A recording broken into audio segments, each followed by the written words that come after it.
सुरैया जमाल शेख उर्फ Suraiya Hindi film industry की popular actress और प्लेबैक सिंगर।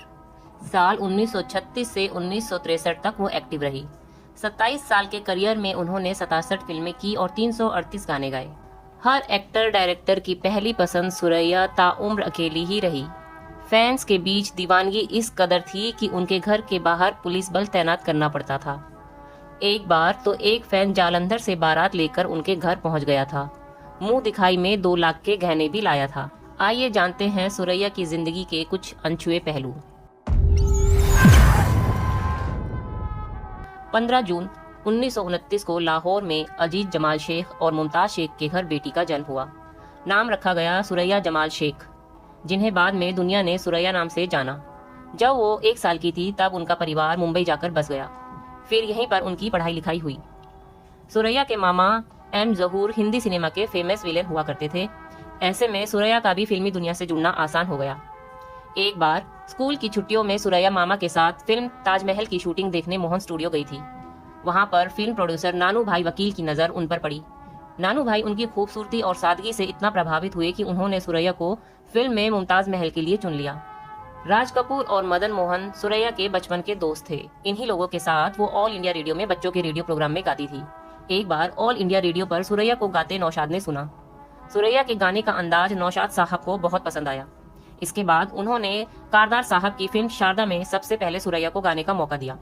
इस तरह से वो कम उम्र में ही इंडस्ट्री में बतौर सिंगर और एक्टर जुड़ गई। सुरैया के सिंगिंग करियर को संवारने में नौशाद साहब का बड़ा हाथ रहा। उनकी देखरेख में उन्होंने कई बेहतरीन गाने गाए। अनमोल घड़ी, दिल लगी दास्तां जैसी हिट फिल्मों में गाने के बाद वो सिंगिंग सेंसेशन बन गई थी। बॉम्बे टॉकीज प्रोडक्शन कंपनी की मालकिन देविका रानी भी सुरैया की कला से बहुत प्रभावित हुई। देविका रानी ने उनके साथ 5 साल का कॉन्ट्रैक्ट कर लिया। यहाँ उन्हें हर महीने 500 रुपए मिलते थे। हालांकि कुछ समय बाद सुरैया ने यह कॉन्ट्रैक्ट खत्म कर लिया, जबकि आसिफ ने उन्हें फिल्म फूल के लिए 40,000 रुपए की पेशकश की। फिल्म में उन्होंने पृथ्वीराज की बहन का किरदार निभाया था। सुरैया ने 1946 में फिल्म अनमोल घड़ी, 1947 में दर्द और 1948 में प्यार की जीत में काम किया। इन सभी फिल्मों ने उन्हें बहुत पॉपुलैरिटी दिलाई। खासकर फिल्म प्यार की जीत में दर्शकों ने उनके काम को खासा पसंद किया। फिल्म रिलीज के बाद सुरैया के घर के बाहर बड़ी तादाद में फैंस इकट्ठा हो गए थे। हालात बिगड़ने पर एक इंस्पेक्टर और 4 कांस्टेबल तैनात करने पड़े। एक बार फैंस की यही दीवानगी सुरैया पर भारी पड़ गई। सुरैया को अपनी एक फिल्म के प्रीमियर पर जाना था। वो किसी तरह से घर के बाहर खड़ी भीड़ से बचते बचाते थिएटर पहुंची। हॉल के अंदर काफी इंतजाम किए गए थे कि कोई सुरैया को पहचान न ले, लेकिन तभी वहां पर मौजूद एक आदमी ने उन्हें पहचान लिया। वो चिल्ला कर बोला, अरे ये तो सुरैया है। ये सुनते ही भीड़ सुरैया पर टूट पड़ी। सुरैया को भीड़ ने इस कदर घेरा कि उनका दुपट्टा उनके हाथों से छूटकर दूर जा गिरा। पहले तो काफी देर तक सुरैया के साथ आए सिक्योरिटी वाले भीड़ पर काबू पाने की कोशिश करते रहे, लेकिन जब सिक्योरिटी से बात नहीं बनी तब पुलिस को आना पड़ा। इस घटना का सुरैया पर इतना बुरा असर पड़ा कि उन्होंने पब्लिक प्लेस पर जाना ही बंद कर दिया। सुरैया ने खूब शोहरत कमाई, लेकिन आज भी जब भी उनका नाम लिया जाता है तो देवानंद साहब का जिक्र जरूर होता है। भले ही मजहब की दीवार ने दोनों की मोहब्बत को शादी की मंजिल तक पहुंचने नहीं दिया, लेकिन इनका इश्क ऐसा था कि जिसके चर्चे हमेशा होते हैं। आइए आपको लेकर चलते हैं बीते दिनों की सुनहरी यादों में।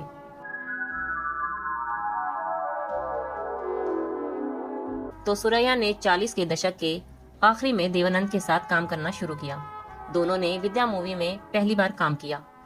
इस मुलाकात का भी दिलचस्प किस्सा है। दरअसल फिल्म विद्या की शूटिंग शुरू हो गई थी, लेकिन हीरो कौन होगा इसका फैसला नहीं हुआ था। एक दिन सेट पर सुरैया कुर्सी पर बैठी हुई थी। तभी उनकी नजर कोने में बैठे एक नौजवान पर पड़ी जो एकटक सुरैया को घूर रहा था।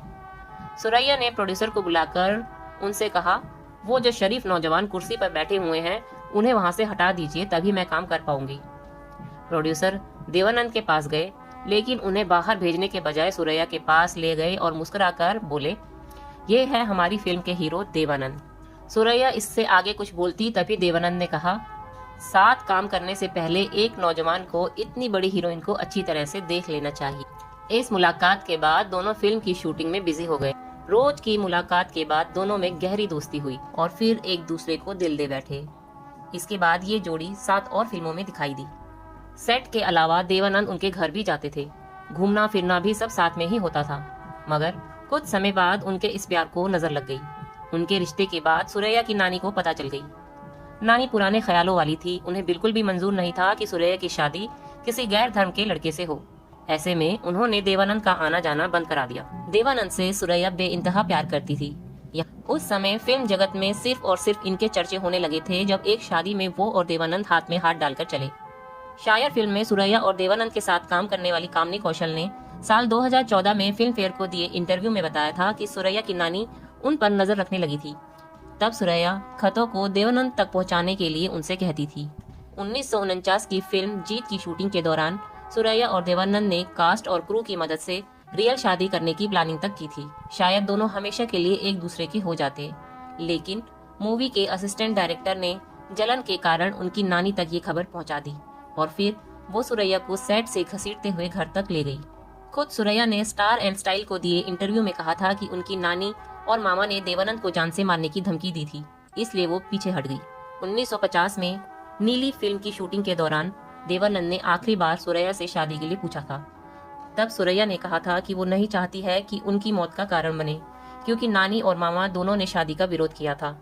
तब देवानंद ने सुरैया को थप्पड़ मारा था और उन्हें कायर भी कहा था। बाद में वो कई दिनों तक अपने इस बर्ताव के लिए माफी मांगते रहे।